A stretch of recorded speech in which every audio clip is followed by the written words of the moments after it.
There is so much out there to get mad about. Social injustices, class warfare, continued colonization, the active destruction of our planet by those focused on profits and not people. We can find it overwhelming at times. The good news is there are equally as many, if not more, stories of people coming together and rising up against the forces at play. So the creators of Blueprints of Disruption have added a new weekly segment, Rabble Rants, where we will unpack the stories that have us most riled up, share calls to action, and most importantly, celebrate resistance. Well, first we got to start off by saying, welcome back, Santiago. We've missed you. Thanks, Jeff. It has been a while since the two of us have gotten to rant together. So, yeah, you were off in Colombia. Yeah. I got to go away to visit some family for the first time in a long time. I hadn't been back since 2017, and it was a really eye-opening experience. I've learned a lot about how the world works since 2017, and getting to be there and see how things have changed, compare things, life there to life here.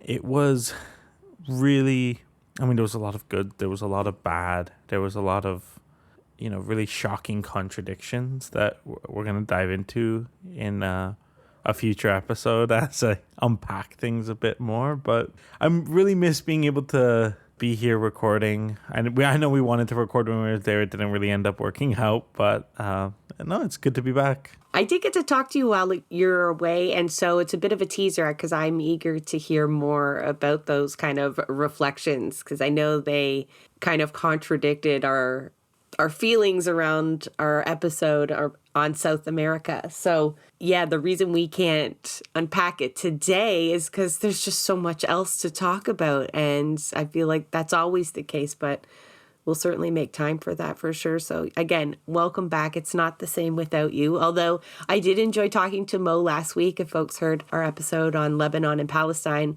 and we will be talking about the siege on Gaza again today. The second half of this rant will be centered on the ICJ proceedings that hopefully everyone was glued to. If you weren't, we will catch you up and we will tear apart Israel's sad little defense. But first, we have a really good story. Santiago, you've got a story about a student strike at Algoma University. International students at that. Yeah. And it's a story that I hope that many people in our audience have heard, but if you haven't, I wouldn't be surprised because there's been virtually no coverage of this, as massive as a story it is. But essentially, at the Brampton campus of Algoma University, there was a permanent strike of a few hundred students after many of them failed this one online class that was mandatory. For many of them, this was their second failure of the class, and it brought up a few alarm bells for them because for so many of them to have failed without explanation, they began to suspect that there was something wrong going on. And they made an effort to email their professor to ask for an explanation. No explanation was provided. Worse than that, their professor ended up blocking a bunch of them when they reached out to inquire about why they had failed the class. They hadn't gotten back like, here is the questions you got wrong, here are the questions you got right. They were just blocked. So they began to worry, is this, a cash grab? Wait a minute. They didn't get any results back? No. Just a simple note that they failed? Yeah. And this is a mandatory course, right? Like they have to pass this? Yeah, and it's a mandatory $3,500 course. And there's hundreds of people in it, so I'm sure you're getting all the attention you need from the prof. Yeah. So they started a permanent strike, and when I mean a permanent strike, they set up tents outside in the freezing cold. These are international students who, obviously they did not grow up with the Canadian winters. They're out here in freezing cold weather for several days, and it was supported by the 911 Support Network. Shout out to them, absolute badasses. If anyone knows how to win a battle, it's the 911 Support Network, and we definitely have to have them on again. That was a very early episode in Blueprints, and it's something that I've thought about them a lot since, because we keep an eye on them. Because they're everywhere. They're continuously out here winning battles. Like, they are absolute fucking badasses, and I have nothing but respect and appreciation for their work. Folks got to remember that we talked about bakery workers out in Brampton who were being screwed by their employer big time. And they launched a massive action, a strike out there to get stolen wages back, again with the support of the NSNPL. That's how you can find them on Instagram and stuff. And they were victorious there. Those were largely international students employed there. And so the exploitation of these students runs not just at their school, right? At their workplace, in their housing. It's absolute. Denial at food banks. They really get the shaft. It's unreal. Yeah. It's good to know that such a vulnerable group of our population has an organization that is as good at what they do as the National and Support Network, having their back. So again, nothing but my absolute respect. But anyways, this strike continued for several days. No media coverage, which is absurd considering the fact that it is such a large group of international students. And it's scandalous. And like the CBC set up like a Brampton bureau recently. I was talking to an international student from India, journalist he works now in the journalist department at Sunburn. He was shocked that the CBC didn't. He was sending out emails. But the good news is, after an official review, they found that the grades were far below what was typical, and they applied a bell curve, and the majority of the students were then passed. The students who didn't pass are now being given the opportunity to retake the exam. Again, no explanation. They still haven't seen what they got right, what they got wrong. There wasn't really an explanation beyond that. So it's one of those things where it sounds like the university kind of covering its ass a little bit, but there was definitely a result here. And after that, the Toronto Star finally covered it after the events happened. They wrote a massive article, and it took them to the very end to mention the National and Support Network, which was a bit of a shame. At least they did mention them, but you know how the National and Support Network is, though. They don't want like the credit as an organization, because their whole thing is you organize yourself. Yeah. I want to give them credit because I want people to know that, like, if they're in a situation, they have someone that they can turn to. You know, I want their name to be out there because I want people to reach out to them, because they know what they're doing. So there was good results at the end. Not enough, probably, because there wasn't a full explanation. That's unheard of. Like, you've been in post-secondary for a few years. I was in university. I've taken online courses in university. I've never not gotten feedback or like results that you could then dispute. I don't know if I ever did. Oh, I think I might have. But that was always an option. There was even typically part of, you know, your student agreement or whatever you kind of got at the beginning of the class. There was like measures you could take if you did disagree with certain aspects of testing or marking. And to me, this whole process and the fact that they then applied a bell curve or whatever they actually did there. I doubt there was an official review. It was just probably a known thing that happened. They always do it. Like the folks that had taken this and failed before, are they going to be reimbursed for having to take this course twice when it's likely been some scheme from the beginning? Like, folks need to start looking into Algoma University's practices altogether. Surely this isn't a one-class, one-off, because the teacher's not getting the money. The university is. So it has to be systemically driven. Yeah. And one of the things that they were mentioning is that international enrollment into Algoma University has been on the decline now for some time. Because they probably treat them like garbage, like this, like, and beyond. There's been some suspicions raised. And, for students... Because I've been in a lot of classes where people have failed for reasons that they consider to be strange. You know, I've been in situations where a prof doesn't properly teach people and then fails people for not doing something the way that they didn't teach them to do it. I've been in a lot of situations. I've been in situations where my entire classroom meets with the program coordinator to complain about a professor because It's so outrageous, the conditions in our classroom, and we get nothing changed.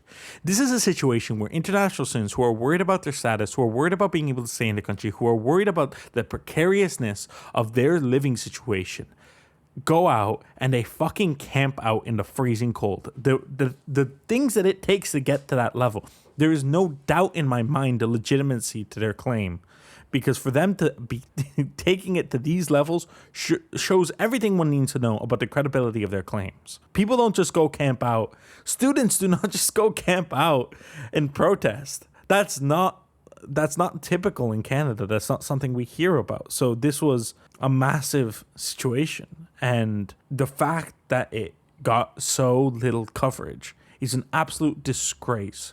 And it is one of many things. I mean, we're going to talk about today about, Canadian media failing to cover things that obviously should be covered. This is one of them for sure. Also, another story of fuck around and find out, right? So now universities need to understand students know how to organize themselves. And that's why sharing that story off the top was important to us, because we needed people to hear it, because what a model. There was a tweet this week that really rubbed me the wrong way, and I'm not going to name names or anything, but it was talking about de-escalating. And I felt personally attacked, and it was not even directed at me at all. But the fact that, we sit here and put our efforts into trying to encourage people to escalate the disruptive activities in order to get what we want, like meetings with the dean don't work. Simply maybe not attending a class or two don't work. Shifting to a different university for them to take your money, like all these tactics are not the solution. It's escalating the disruption. It's making those demands clear and being relentless about it. That is the only thing that we have seen in all the coverage, like 70 activists and all of this. It's relentlessness and unapologetically going after what you deserve that gets victories. Everything else, you're looking for victories. You're looking for a plus where there really isn't any. You're just trying to lift your spirits. Like, these are tangible victories. These students secured it relatively quickly, which I think speaks to both their tenacity and the almost criminality of what had happened, right? Like, they needed to settle this real quick before it did get too much coverage. Absolutely. Absolutely. And I've seen many situations where students have legitimate complaints about procedures. A lot of things lately in the colleges have changed. The people making the decisions are less and less connected to the realities of the program and are making decisions that are not to the benefit of the students. I've seen this both in music and in journalism. And students have done everything to have complaints. And when they don't get resolved, I've seen many students drop out as a result of their complaints not getting heard. This definitely is the better way to do things. And I'm going to pull a little bit from one of the eye-opening experiences of Colombia real quick. But one of the things that I was reminded of that I knew, but like I guess I needed a bit of a reminder of, was a bit of the privileged position we have here when it comes to disruption. Disruption in a country like Colombia is met with violence. It's met with a threat to your life. Being disruptive is a much, much more dangerous thing in places like Colombia, in many places around the world. Here we have the ability, I'm not saying we're not going to be met with levels of violence. The police are often violent against us. Or aren't already at some levels, right? Yeah. But we have an ability here to be much more disruptive than in many parts of the world.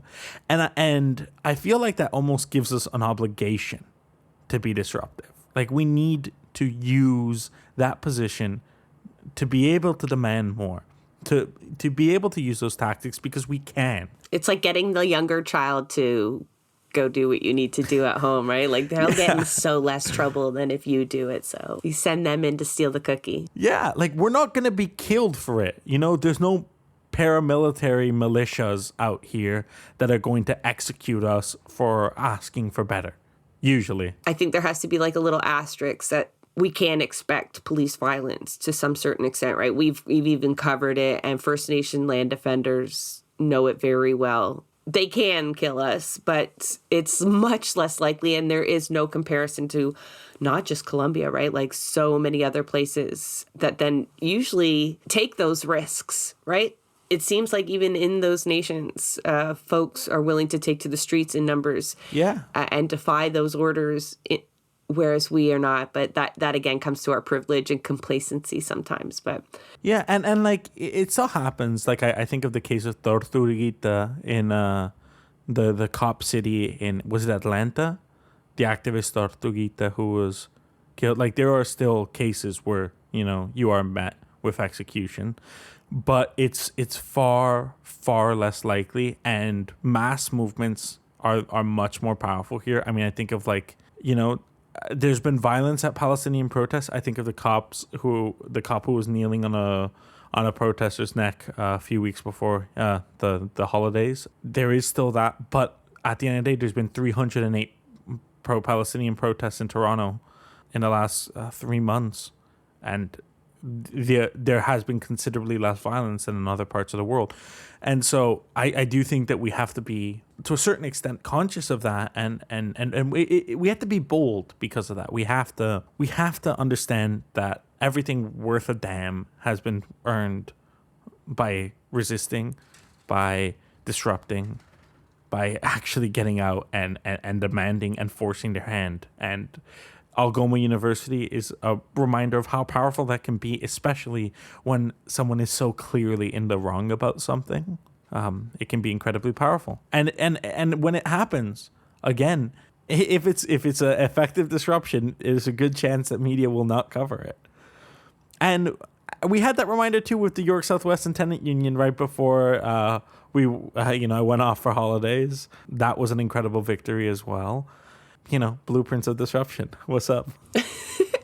Well, speaking of people who are so clearly in the wrong, let's pivot to our next topic, because I've been somewhat glued. I can't get up that early, so I rely on a little bit of clips for the first bit of the morning. But the ICJ proceedings of South Africa, essentially against Israel. Now, quite a few nations have signed on with South Africa and shown their support. The usual suspects. No big surprises there, so I won't bother listing them. And I'd like to think that it grows as we speak about it, because the case South Africa has made is quite strong. And considering they had so little time to present it, from what we saw, the points that they're making, there is oceans of irrefutable evidence that they could submit, that they could have submitted, that we could all still submit. And I think they're making an excellent case that Israel is, in fact, committing genocide. The best way to describe Israel's defense, I mean, it is weak. It's meme worthy if it wasn't so horrific, but it's basically, oh yeah, all that's happening, but October 7th, right? Am I right? And then using procedural, like this whole court is out of order kind of approach. And none of it is like, no, we didn't do that. So it's very damning. And anybody who wasn't sold surely will be now. But I think, I was kind of going over some of these things and ranting, and my husband was like, are people listening though? Are people listening? And I was like, I don't know. I think the same people are listening, and they were already sold, and the same people who think that they can defend this are hearing what they want to hear. And I'm not so sure what these court proceedings are even going to accomplish, right? We've kind of shit on international law here before, but in reality, despite all the outcome, Israel's response can totally just be like, meh. They could quite likely not respond at all. Some folks are even surprised they've bothered to defend themselves, especially considering much of their claim is like, you don't have a right to bring us before this court to ask us these questions and make these demands of us. Yeah, have you been watching any of it, Santiago? What are your feelings before I get into the kind of details of it? I mean, I've been watching the clips mostly. First week back of the semester, so I haven't been able to follow things live. And it's been a mixed feeling. For one, like I love the symbolism here of the fact that South Africa brought this forward, that one of the leading lawyers that they have on their team is an Irish lawyer. I think that the symbolism is hard to miss there, of like the history of their people as oppressed. The South African apartheid, the Irish oppression by the English, and all the complex history there. Shout out to our episode of Danny Morrison not long ago. That compared to the joke we saw on display, of the Israeli lawyer who was, oh no, somebody shuffled around my papers.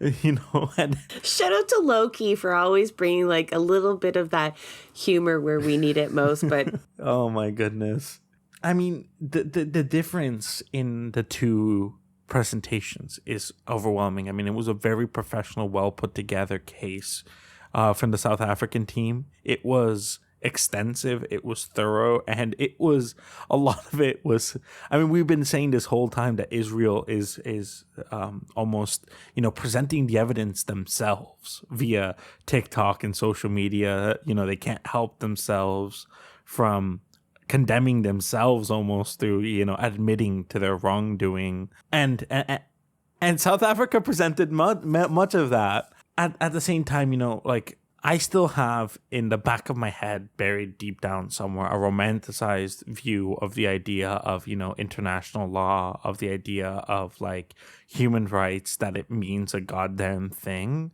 right? So a part of me like wants to hold on to the notion that, hey, this is gonna, this has to mean something, they must find them guilty, and they must, like, this must bring about change. But at the same time, I know better than that, and I can only hope that this does bring some sort of tangible change. But sorry, right now you have this feels of like someone going into the NDP for the first time, and I'm like trying to just bite my tongue. I don't want to crush your dreams just yet, but I might. I mean, at the same time, yesterday, what did we see? We saw the U.S. go without congressional approval to bomb Yemen with the support of Canada, obviously without parliamentary approval because the parliament hasn't sat in how long? Yeah, Canada's, again, more than complicit. Right? Like they are just like champing at the bit to get out there and be a part of this. Like anytime, can we come, guys? And we've jumped onto this all without approval. But it's at the same time, Israel's still trying to sell the point, like part of their defense is that they still fear Hamas. And if any pause in the hostilities would allow them to regroup and rearm. This is despite the fact that they've got a stranglehold on the entire area, not to mention drones flying over 24/7 to see anything that happens. But they've got a Red Sea now full of warships and allies that are willing to send a fighter jet if they catch a whiff of a Houthi rebel or Hamas or Hezbollah or whoever else they feel like they need to fire on. And they're still trying to argue like, this is all just self-defense. That becomes even more unsellable as we go on and see the world kind of coalesce and arm them to the teeth. But I want to get into South Africa's amazingly presented court case because they center it around 5 points. And they're not exactly matched up with the 5 points in the UN definition of genocide that hopefully many people have looked up by this point. I'm not going to read them out again, but they are largely making sure that they check off all of those points in some way. So it's a five-star approach, right? 5 points. First one is absolutely indisputable. I'm not even going to spend much time on it, unfortunately, because we have mass killings.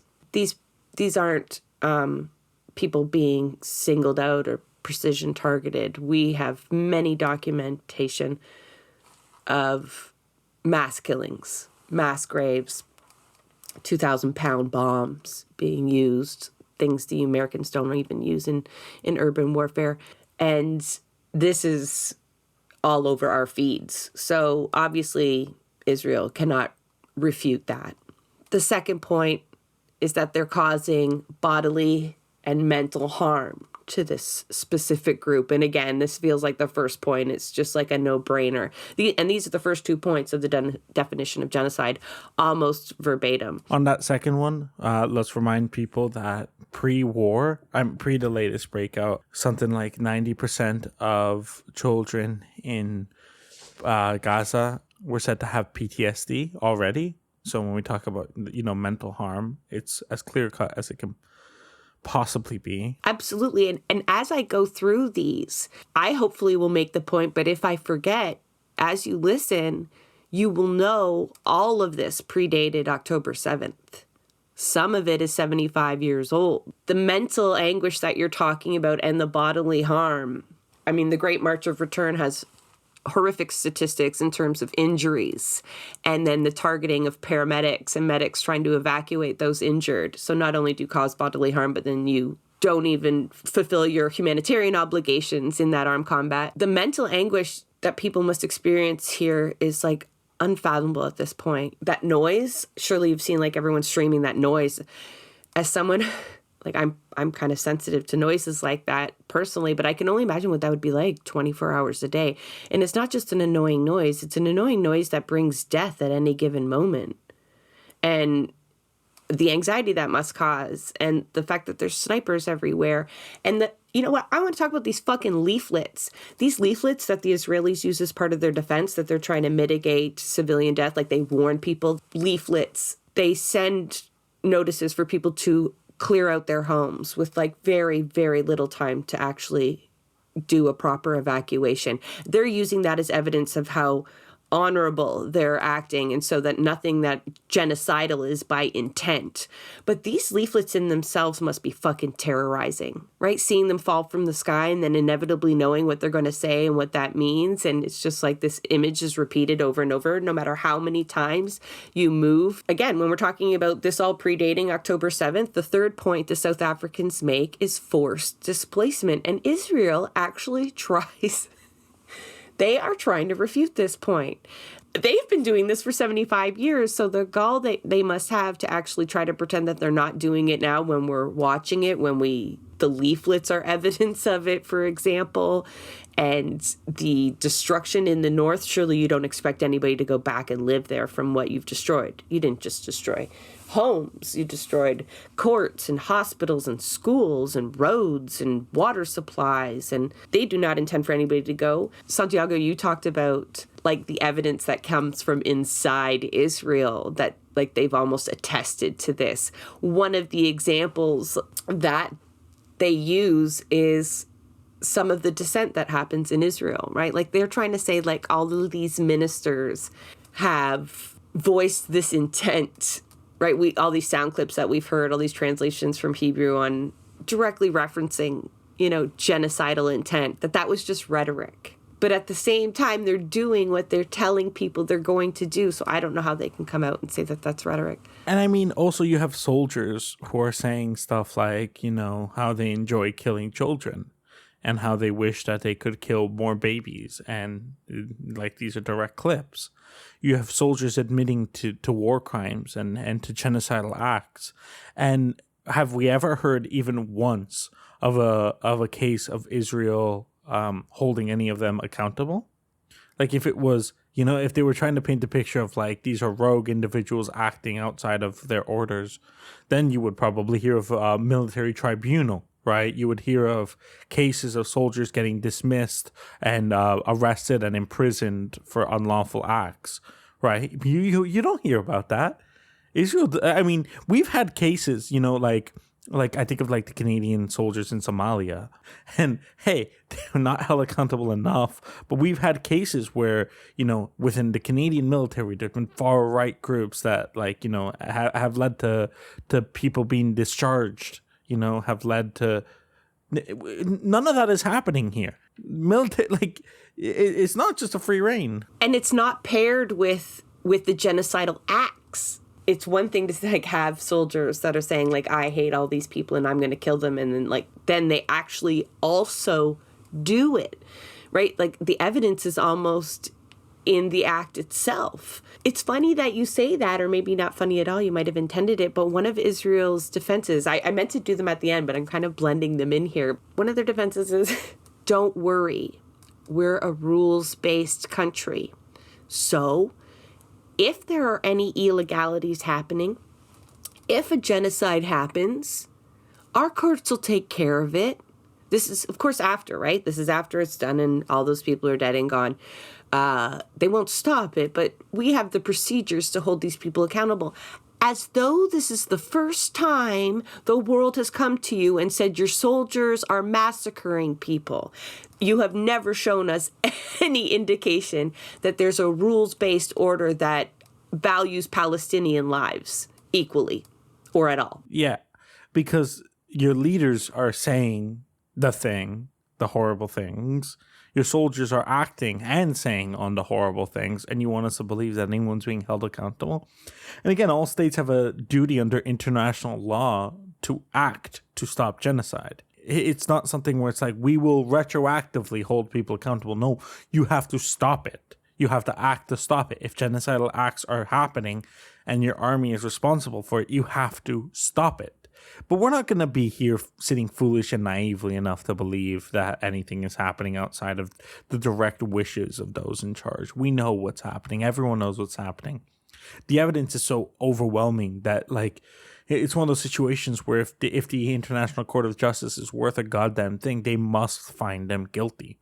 They must. The International Court of Justice is kind of like a show that goes on, right? It adds validity to people's claims, and it's almost like a domestic tool for people then to justify their actions. So at the very most, I think Israel might be forced by its own people to alter its approach, but it may not, because you have to think these are the same courts that have restricted their own people's ability to protest in their country, right? They're not courts that we can rely on. They're the same courts that have just completely greenlit the solitary confinement of youths well beyond the definition of torture.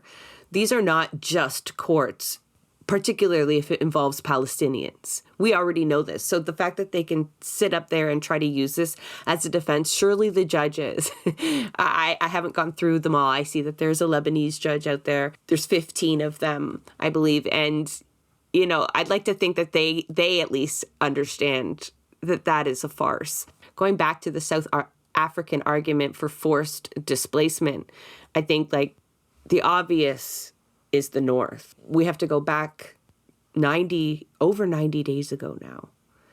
And they basically gave the entire North Gaza, 24 to 48 hours to evacuate with zero assistance. And one of the quotes from the South African councils there was, that order in itself was genocidal. One, because it didn't provide people the time to really evacuate. And two, forced displacement is part of genocide. Mm-hmm. That is one of the criterias of genocide. And there's just no doubt that they have not just been displacing them by order, by bombs, by violence, but by creating the conditions in which it is unlivable in the North, or their goal seems to be the entire Gaza Strip at this point. But they are displacing them by cutting off the water, by cutting off the food supplies, by cutting off the electricity. And then on top of that, you add the violence. They also specifically, thankfully, hit on the evacuation of hospitals. I think that was a really hard thing that we watched in real time, the siege on all of those hospitals and the pleas from the doctors inside, and seeing how crowded they already were and trying to imagine how you would evacuate them to the next besieged hospital. And I don't know, if nothing comes of this, it seems, I don't have a word for it, maybe somewhat validating to finally have this on the world stage. Yeah. And I mean, one of the things that beyond the world stage, I want to bring it domestically for a second, right? In terms of the fact that Canada is continuing to support through armament Israel and through financial means Israel. I hope that this, for one, that this has to be quite vindicating for Sarah Jama, that this has to be a situation where, well, when we're talking about sending more weapons, we're talking about sending more money, you have to hope that the results of this will hamper the ability of the Canadian state to do so, that it will give more power to the MPs, to the parliamentaries who are standing against those decisions, and that they will be able to bring an end to those decisions. I have to hope that is a possibility. I'm not saying that that's going to happen, because we know just yesterday Canada, of course, supporting the bombing of Yemen. The U.S. named Canada as one of the countries in support. Well, you already see like the maneuvering happening domestically where the entire UN is being called into question. And believe me, I could go on for many, many episodes about the downfalls of international law and the uselessness of the UN. But the Conservatives are taking hold of this narrative, and that will be a quite convenient narrative to have if the results turn out, because this is the UN's highest court. This is different than the International Criminal Court. This is what like member states use to fight it out without weapons, ideally, was the idea. And you talk about results, just to let folks know, the judges will make a ruling that could take years sometimes. But South Africa has asked for emergency ruling on some of the provisions that they're asking for. So as they make the case for genocide, they are calling for an immediate end to hostilities and to allow observers in. This has been a big point of contention too for Israel. And South Africa is trying to use that as evidence of hiding something, which isn't always the best legal move, but it does, to the audience, make Israel look quite guilty. But in a few weeks, we could expect a ruling. But this case was brought a few weeks ago. So if you think of how many people die in Gaza every day, and that even if we're like holding hopes out on this result, even this most emergency mechanism, it seems, takes almost a month to get even a provisional result. A temporary ruling is, I think, what they would call it. And so that's got to be devastating for the people of Gaza to sit back, if they can watch, other people decide this. An Irish lawyer and an English lawyer, which is very ironic because they got everybody into this essentially. And they're all a panel of 15 judges going to sit there and decide their fate to a degree. And even in the end, it's not like a full hope, right? It's just a glimmer of a hope. Yeah. So Benjamin Netanyahu gets up this week, and we don't often get to hear him in English. We have to rely on translations. And you have to find good translations. Like, people are really fucking with those, and that's hard to find even reliable translations these days. But he's sure to do this in English, almost backtracking all of the genocidal crap he's been spouting for not just since October 7th, for years. As though, like, they just needed a video clip of their man up there saying, see, I don't intend to commit genocide. And, I mean, it's too late, buddy. We have got all the sound bites I think we need to prove your intent long before this happened. The fourth point the South Africans make, we've kind of already talked about it, not to dismiss it, but I mean, just to folks already know the destruction of the healthcare system. This is relevant not just because it's horrific and it kills people and it prevents people from seeking care, which is denying Israel's obligation under international law. It's evidence of the one point in the UN definition of genocide that they are deliberately inflicting on the group conditions of life calculated to bring about its physical destruction in whole or in part. This ties in with their next. We're going to do them together. Points 4 and 5 for South African is destroying the healthcare system and preventing Palestinian births. And they are essentially one and the same, right? You have to imagine if you completely destroy a healthcare system, you're not only preventing births, but you are quickening deaths. And the injuries that are reported end up being fatal casualties in the end. Not only that, the blockade that has existed and increased, the siege, prevents key things from going in. And so starvation and disease will start to take people even more so because you have destroyed the healthcare system. So it's hard to see that if you do A, B, C, D, and E that we've gone through, how you couldn't have the intent to essentially erase those people. How you could commit all of these things that we've talked about, and your intention wouldn't be to end Palestinian people altogether. I mean, the sheer number of women and children dead are enough to prove that you are trying to wipe out a generation. Yeah. And the ability to create new ones. And again, we know how much Israel obsesses over the makeup of the population, and it's not disconnected from that whatsoever, right? Their intention is, they constantly express concerns over the birth rate of Palestinians. There is more than enough evidence as to Israel's actions here when it comes to trying to prevent births and trying to increase the birth of Jewish babies. I mean, it's so fucked up. It's like, this is some deeply racist eugenics shit.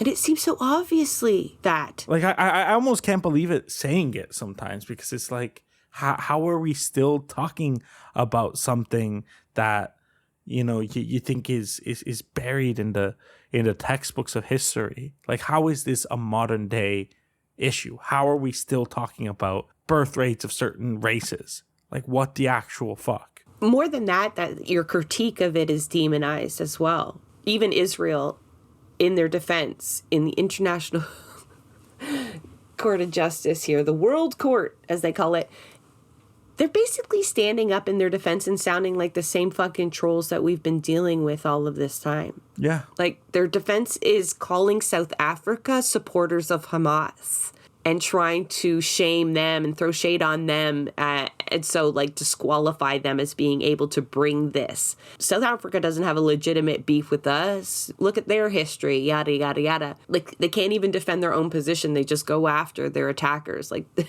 gaslighting 101. But we've all seen that technique played out many, many times, right? In the 90 days, where pro-Palestinian rallies are called Hamas rallies, and everything you say for something is automatically attributed to being against something else.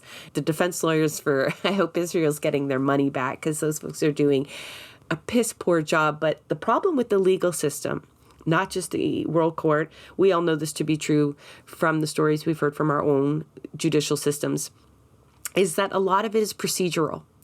And a lot of times, even though guilt is certain, there are procedures that need to be followed. And most of them are there to make sure that the procedure is just in the end. But if things aren't followed, the whole process is thrown out. It becomes illegitimate. And Israel is really trying to use this approach. Not only that South Africa doesn't have the right to bring this, that they are a sovereign nation dealing within their own borders, which they don't occupy. You can't have it both ways. But either way, that's largely their argument. But the most disgusting procedural argument that they are trying to make is that because the ICJ didn't intervene in the Bosnian genocide, that they shouldn't hear. So they're drawing comparisons to another horrific part of history, to their own, to that they're committing, and saying, well, you didn't give him trouble for that, so you can't give me trouble for that. And unfortunately, although that would be an absurd claim to try to make in your home, but Timmy did it too, and you didn't ground him, that might actually fly in court. How? Right? Because courts largely rest on precedent. Certain rulings make precedents that when things come up, if something is similar to it, quite often judges have to rely on those precedents because there is no explicit law written for that, or no explicit interpretation, rather, to that law. And so it sounds really lame, and the whole world is feeling like those South African lawyers that I posted a screenshot of, just kind of like rolling their eyes, and they kind of sit back in their chair in disbelief, like, are you kidding me kind of look at Israeli counsel. it would be quite easy, I think, for these 15 judges to then rest on these procedural claims and then wash their hands and say, I didn't make the court rules. I just have to follow them. At the same time, though, a lot of what has happened is unprecedented, right? I mean, first of all, this is a United Nations court. The death of United Nations workers in Gaza is unprecedented. The death of journalists in Gaza is unprecedented. The level of bombing of hospitals is unprecedented. They can try and make that case, but it can just as easily, that's one of those things where we'll see, the legitimacy here. If someone wants to interpret things one way, sure, they can manipulate it to that way. But there is far more than sufficient evidence on the other end in terms of unprecedented acts, in terms of unquestionable genocidal acts, that, they must find them guilty. They must. If this is not genocide, if they do not find this guilty of genocide, then they have no authority to ever find anything of genocide, because what will it take? Then we'll know that it just matters who is committing the genocide as opposed to anything else. And then, if that's the way things are, then, then we have to, at that point, reevaluate what the fuck it means to act against genocide. Because then it's, okay, there is no legal mechanism here. So you start looking at what Yemen's doing and saying, well, there you go. There are other actions to be taken. It's just like, the punishments courts dole out and whatnot are supposed to be a deterrent, but surely the state of Israel understands the consequences of the Nuremberg trials and the short drops that a lot of the ministers and the committers of the Holocaust received. And they are acting as though they almost know that is not what their fate is. And I think this is largely in part due to the fact that the main players within the UN, you have your veto holders. I know some of them are at odds, but, the United States and the United Kingdom being so staunchly in their corner that you become untouchable, right? I think it's so obvious that those mechanisms, those international law institutions were specifically designed for the people who created them, right? The so-called victors of the war. And it has been that way ever since. And these international courts also have a huge history of only persecuting and convicting African leaders, racialized leaders. And the examples that we have of Europeans being held accountable is very, very, very few. And I feel like that kind of impunity is just kind of known, because nothing else could explain acting so belligerent a state, knowing these mechanisms exist. They know that they just can't do anything. Yeah. I've talked about a bit of Israel's defense already. I won't go over the fact that, well, I'll remind you that they're trying to argue that there was no intent. They'll concede. They're not arguing death toll. They're not saying the videos that South African lawyers are showing are doctored. They are just saying that they have a right to defend themselves against a terrorist organization, just like every other state does, and that this is the natural or logical consequence of that justified fight. And they have no intention of completely wiping out Gaza. They just are. And our episode here and previously has been full of evidence that they have declared this long ago and started this process long ago. And the whole claim of self-defense is another pivotal part of their argument there that is really hard to claim, particularly at this point. Mm-hmm. I mean, the Iron Dome, I think everyone was like, okay, there's rockets firing in, and, you saw October 7th and people breached the wall and, they experienced casualties. So, they can explain having actual defenses, perhaps. But how you can call what's happening now, considering the backing that you have as any kind of defense and not a complete act of aggression, it seems like they want to be able to say that it's both, and it simply can't be. I mean, let's just talk about Hezbollah for a second as an example of what defense looks like. Because Hezbollah, a so-called terrorist organization, who are they targeting? They're targeting legitimate military targets. Israel has bombed Lebanon now several times. They bombed Lebanon with white phosphorus. War crime. And Hezbollah is not attacking civilians. They're attacking military targets. That is what defense looks like, right? So when you have less credibility than the people that you call a terrorist organization, what does that say about you? And there has been minimal media coverage. There has been, one or two stories in the Toronto Star. This is a massive international issue. This is, this doesn't happen every week, and there has been minimal coverage. Worse than that, there was minimal coverage yesterday of South Africa's case. There has been more coverage today of Israel's defense. Well, you know what? Good. Good. I'm glad everyone was watching that, honestly. They might have hyped that up for the audience, but surely they crashed and burned. Surely. You have to hope. But, these things are very dry to the average person. It's likely that, people didn't, watch it live, and it's likely that it didn't get the... Speak for yourself. Speak for yourself. I am so animated with this on. Sometimes I have to leave the room with my children because I'm I need to yell at that thing. There's some nerds out there that thought that was just that was gold. It was validating. It was, especially coming from South Africans. It felt like hopefully a moment in history that does not get erased from the books. No, absolutely not. But Canadian media, the BBC, I load up their front page every now and again almost to just see what they want us to focus on. And absent. BBC, CNN, CBC. Yeah, it's not happening. All, and worse than that. And meanwhile, we're bombing Yemen, right? We're assisting in the bombing of Yemen. It's not like this isn't news that directly affects Canada.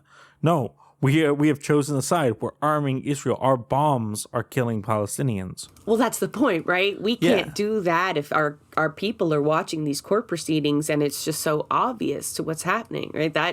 That is the media blackout. But you mentioned defense, and I thought, a little bit to the Houthi rebels in Yemen that are being attacked by Canadians and the UK and the US.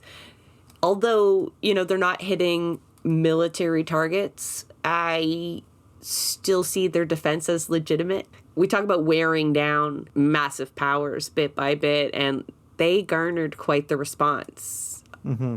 They'll likely pay the price, unfortunately. But for such a small state with relatively few resources to be so daring and to really bring the world to its knees, because they made it clear that shipping channel was not safe. So it wasn't just the arms going to Israel that would have to be rerouted. It would be the food. It would be all kinds of things. And it was really disrupting that precious supply chain that we will do anything for, right? So all of the deaths that occurred in Gaza, and Canadians never thought that they would go and act as a kind of defense or a monitor or anything like that. But the second that the shipping lines are disrupted without massive casualties at all, and we jump right into action. And so I don't want to hear shit from anyone when I'm talking about we don't need fighter jets and we don't need to spend billions on fighter jets, because that just makes us part of the problem now. Have you seen the community meme about that? No. But you're going to have to link it now that you mentioned it. Have you watched Community? Have you seen Community? Yeah. Yeah. The whole I can excuse racism, but I draw the line at animal cruelty thing? All white liberals. But it's that, but I can excuse genocide, but I draw the line at delays to shipping, is the meme that's going around on Twitter right now. And, yep, that says it all. It really does say it all. That is a wrap on another episode of Blueprints of Disruption. Thank you for joining us. Also, a very big thank you to the producer of our show, Santiago Halu Quintero. Blueprints of Disruption is an independent production operated cooperatively. You can follow us on Twitter at BP of Disruption. If you'd like to help us continue disrupting the status quo, please share our content, and if you have the means, consider becoming a patron. Not only does our support come from the progressive community, so does our content. So reach out to us and let us know what or who we should be amplifying. So until next time, keep disrupting.